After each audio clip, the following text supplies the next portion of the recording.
For years, the biggest money debate has been rich versus poor, millionaire, minimum wage workers, Wall Street, Main Street, 1%, the rest. But that is not the real divide anymore. The biggest wealth gap today isn't between rich and poor. It is between owners and renters. And guess what?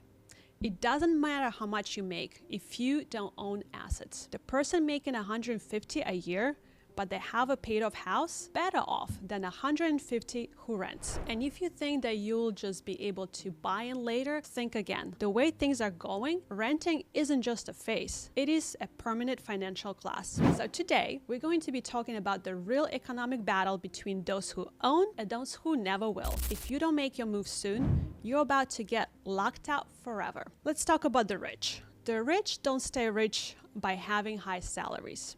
They stay rich because they own things.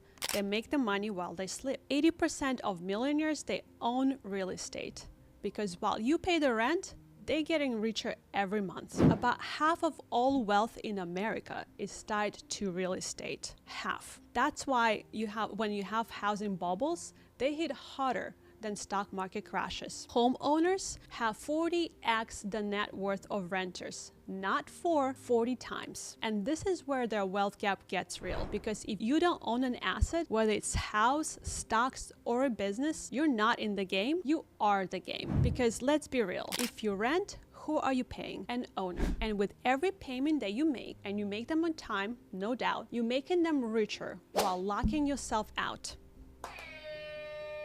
So let's talk about the trap and why renting is becoming a life sentence. It used to be that renting was just a stepping stone, something you did before you could afford a house. Now, renting is turning into a lifelong membership that you can't cancel. Median home prices are up 120% since 2000, and the wages only 35. See the problem here? Investors now own 1 in 4 homes sold in the US, which means more homes are going to companies and not families. Mortgages used to be cheaper than rent. Now, in most cities, renting costs less short term, but long term, it is a financial death sentence. And in some small cities, mortgages and rents are about the same. And while you are paying rent, the owner's equity is growing over time. So while you're covering their mortgages, they're getting richer. One day, you wake up at 50 years old with no assets, no equity, and no way out. That's not a personal finance issue. This is a new economic class system. Remember when buying a home was considered part of American dream? Now it looks more and more like a luxury because this isn't a housing problem, it's a policy problem. Zoning laws keep housing supply low, so good luck finding affordable homes in cities that make it illegal to build. Investors, hedge funds are outbidding regular buyers. They have cash, you have a pre-approved mortgage that gets laughed at.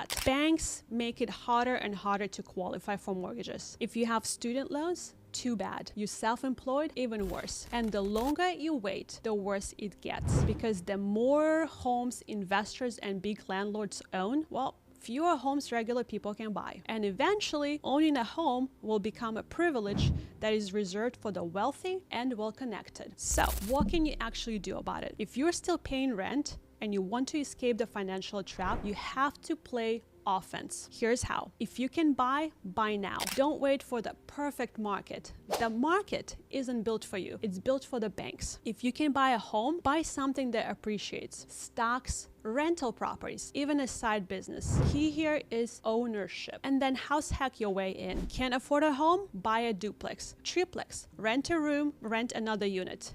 But do something to get on that ownership side and stop thinking that renting is saving you money.